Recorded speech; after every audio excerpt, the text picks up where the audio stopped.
সন্ধেবেলায় সব দল বল মিলে আমরা বেরিয়ে পড়েছি শেষ দিনের দীঘাটাকে উপভোগ করব বলে। আর দেখো বিচে যাওয়ার সময় দেখলাম একটা দোকানে অরুণ আইসক্রিম বিক্রি হচ্ছে। আর এই সময় অরুণ আইসক্রিমের যে ক্রেজ ছিল আমাদের বাড়ির আশেপাশে কোথাও পাওয়া যেত না, তাই সবাই আমরা লিটারেলি একদম হুমড়ি খেয়ে পড়েছিলাম ফার্স্ট টাইম অরুণ আইসক্রিম ট্রাই করব বলে।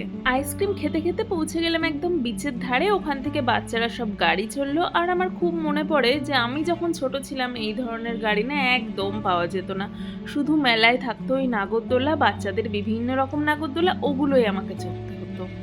ইস, তখন এগুলো থাকলে কত ভালো হতো না। তো এই গাড়ি টাড়ি চড়া হয়ে গেলে আমরা চলে গেছিলাম একটু কিছু খাওয়া দাওয়া করতে বিচের পাশের এই রেস্টুরেন্ট। আর দেখো এই রেস্টুরেন্টটা থেকে বিচটাকে কতটা সুন্দর লাগছে উপর থেকে।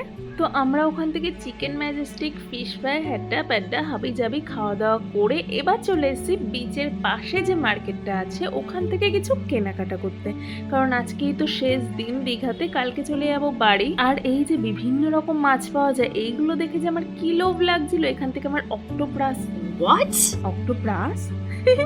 অক্টোপাস ট্রাই করার ভীষণ ইচ্ছা ছিল, কারণ আমি কখনো ট্রাই করিনি। বাট সবাই বললো যে এখান থেকে নাকি ভালো হয় না, তাই আর খাইনি। তারপর আর কি কিছুক্ষণ সমুদ্রের পাশে বসে থাকলাম, তারপর চলে এলাম হোটেলে। আর আজকে ডিনারে ছিল চাউমিন।